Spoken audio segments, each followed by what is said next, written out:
I think the sync rate in AI limit is one of the most innovative ideas that came to Souls and Souls-like games that totally refreshes the formula, and in this video I'm explaining to you exactly why. So first of all, what is it? And well, let's start with, well, look at the screen first so you can actually see it at the bottom. You see the percentage number there. This is basically the sync rate, right? You can see that it actually changes and there are colors there. We're going to talk about all that in a moment. So first of all, what is sync rate in AI limit? Basically, it's a core mechanic that controls your combat effectiveness by representing the amount of mod energy, yeah, in quotations, available for you at any given moment. Think of it as a dynamic gauge that encourages a strategic balance between aggression and using powerful abilities. So you can see it at the bottom, the sync rate is displayed as a meter above your health bar and visually divided into levels. Now, you can increase the sync rate, and basically to increase the sync rate, you land melee attacks on enemies. Now, the more you engage in close quarters combat and successfully eat your opponents, the faster your sync rate will build up. It can also be decreased, so using more powerful actions like weapon arts, special attacks, and spells also consume sync rate. This means you can't just spam these potent abilities every time you like. I mean, you can, but eventually you get to a point where you cannot use them. You need to build up the necessary energy first throughout basic attacks in order to be able to use them. Now, spells, you can see the spell on the right side, with the icon and the red border. This is a spell, for example, and each one has its own cost. For example, a spell can cost 30 sync rate or 60 sync rate. Now, of course, you can see the number below. We can get from 0, of course, to 100, to 100%. Also, you can see the color bar, which is if I want to use my weapon skill, I need to be able to get to the color bar in order to start using it. Otherwise, if it's outside of it, I won't be able to. Now, it gets more than that. It's also related to your damage output. The higher your sync rate level, the more damage your attack, skills, and spell will deal. Now, this incentivizes players to be aggressive and maintain a high sync rate to maximize their offensive potential, basically dealing more damage. Now, if you look at the sync bar, you can actually see there are different colors. Now, it depends on the seal you are actually using. This is an item you can actually change. You have the main one and the normal ones that you can add, even several of them. It has different colors. So basically, you have the gray one. Again, there are different tiers. It starts with 0, which is basically the gray, then the light blue, which is tier 1, dark blue tier 2, purple tier 3, and red tier 4.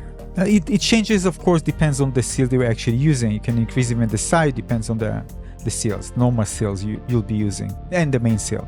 But basically, if you take, for example, tier 2, you're gonna get for attacks plus 10% compared to the first one.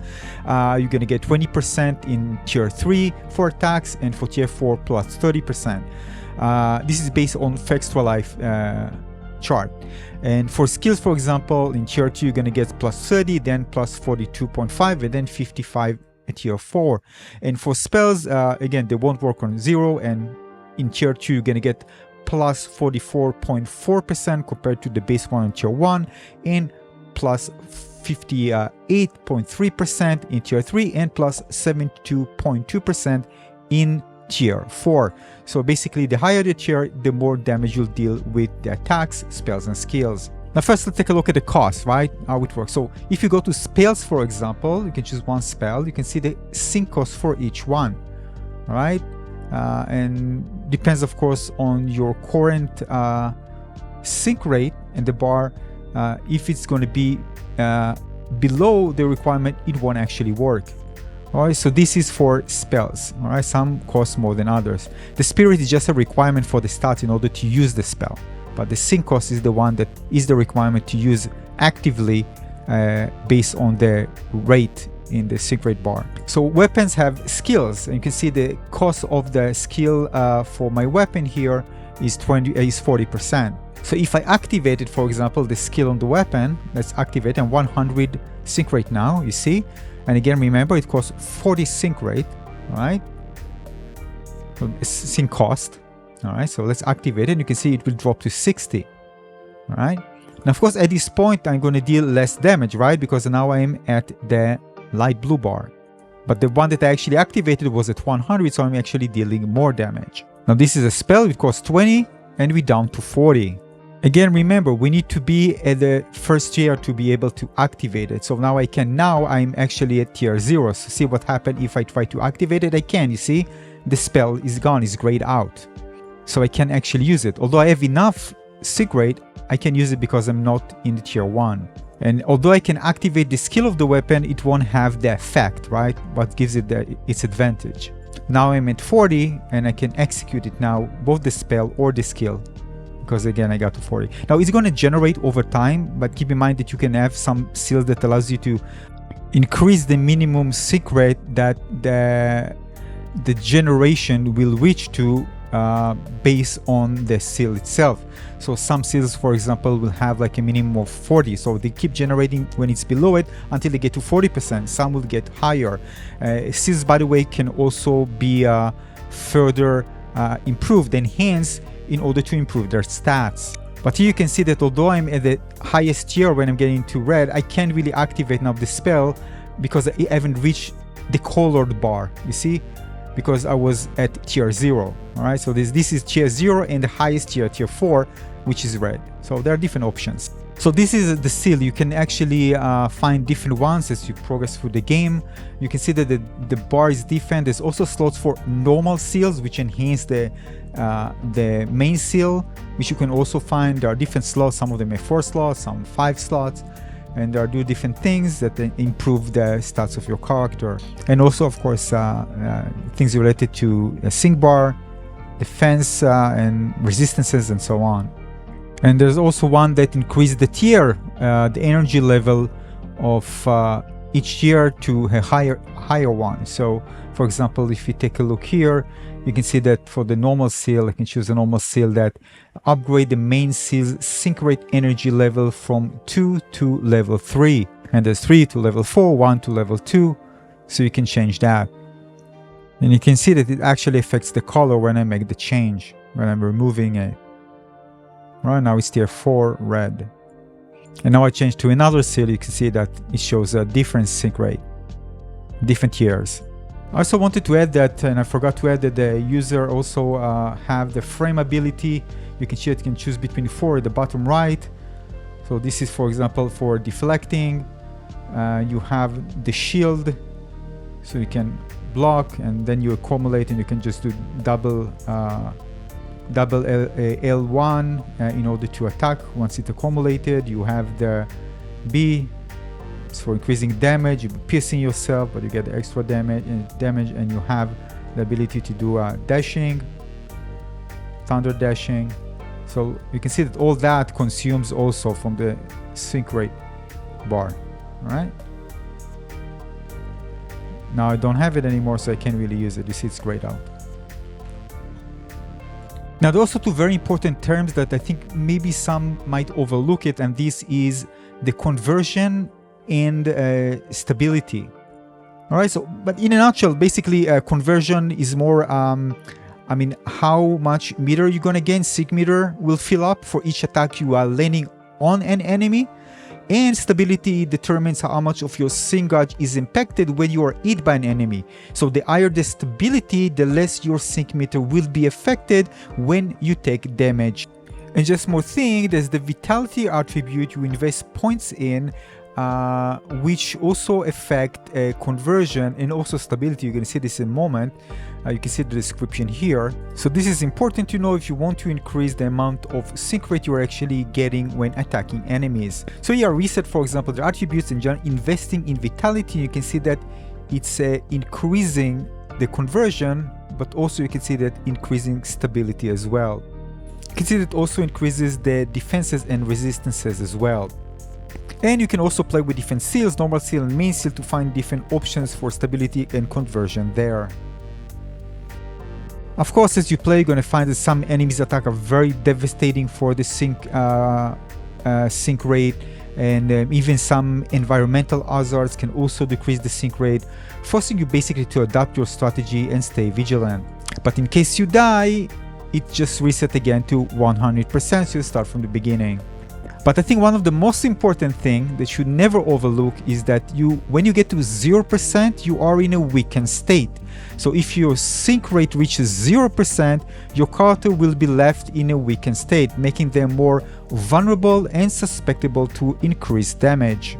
And you can also get into a stagger state where you can't move for several seconds. And by the way, some enemies do have this as well. So you're going to actually see it when fighting, for example, against certain bosses, that they do have a sync rate bar, and you can actually have the effect applies to them as well. For example, here you can see me fighting against a boss called Ursula, and if you look at the top, you can see that Ursula also has a sync rate bar. You can see it, it's 100 at the beginning, but of course as I continue and hitting her, it will get lower. So it's a beautiful thing to see where my bar is at the bottom, her is at the top, and kind of moving back and forth. Of course, if I lower the bar, her bar, and become aggressive and try to attack more, eventually her bar will get lower and she will deal less damage to me. You can actually even see the tiers that she has at the top. And above the sync rate bar, you can actually see her HP, her health. Now just note that you don't have stamina bar in AI limit, so the regular dash you can just dash indefinitely and it won't actually affect anything. Again, I'm talking about the default dash, the regular dash. So you can see that it leads to a more dynamic combat flow. Again, it moves away from the traditional stamina bars. Instead, what it does, it ties the use of powerful abilities to successful offensive engagement through melee combat. This, of course, encourages a more aggressive and proactive playstyle, because unlike some situations that don't have this feature, if you become aggressive you can get hit like crazy maybe from a boss attack, but if you become aggressive and nail those hits, the boss attacks will actually be less damaging because you're going to lower the sync rate if you put those hits in, of course. So there is a risk-reward management here. I mean, the mechanic introduced here is a kind of compelling risk-reward element. I mean, you need to be aggressive with melee attacks to charge your sync rate and basically unleash stronger abilities, but using those abilities depletes the resource. So it requires you to re-engage with basic attacks, and this constant push and pull demands strategic management of your actions. Also, you need to avoid getting hit because, again, you need to maintain high sync rate and deal significantly more damage. This allows you to overcome challenges basically faster. Now the cool thing is you have basically unlimited free respec, so you can respec your character stats and change between different things, change seals, it doesn't cost you anything, and play around until you find kind of the sweet spot for your build and play in favorite playstyle. So it's really nice finding the right combinations between weapons, skills, spells, and different seals to find something that works best for you. So overall, I think that the sync rate offers a fresh take on the resource management in a Souls-like genre. It feels more integrated into the moment-to-moment combat, making ability usage feel like a direct result of your actions rather than a separate resource you passively generate. And it's really great when you actually, it encourages you to become more active in the fight, engage with it, and it pushes you to actively involved in a close quarter combat, in melee combat, to fuel your more powerful options, like, spells and weapon skills and so on. And as you play, you see that enemies actually are designed with that in mind, to be aggressive, sometimes even move back, to kind of play with you, so you won't actually take advantage of these, of the advantages of the meter that easily, this type of resource management. And I remember making my first steps in the game, which you're going to see here in a moment, against the first boss, for example, which again, I didn't know a lot, but it was really fun experimenting, because the game eventually encourages aggressive defensive balance. It's also rewards me for mastery of the combat, when I'm effectively basically managing my position, timing of attacks, the same defensive maneuvers, so able to maintain a high sync rate for more consistent high damage output. Sometimes even just exhaust enemies' attacks and find opportunity to attack them, and then when I do so, and even if I missed a few hits or I didn't parry in time, still their damage will be relatively low because I hit them a few times with my basic and lower their sync rate, then I'd be able to kind of sustain more damage overall. So it's worthwhile getting that risk, and of course by then, if I have my sync rate, I can use other defensive capabilities available for me. And there are some builds, by the way, that in some weapons that works very well when you manage the sync rate in various options. So builds are tied also to the sync rate. Depends on your playstyle. I mean, there's some seals, for example, they give you like 20% damage reduction, for example, if you keep your sync rate like at 100%. So you can put for high conversion and try to maintain, lower damage by using, damage reduction and other type of seals that give you better resistances and so on. I personally think it's just underrated. This is just an ingenious idea. And the more I realize and create unique builds and try different things, the more I realize how much it really helped me enjoy the combat in this game. Thanks for watching.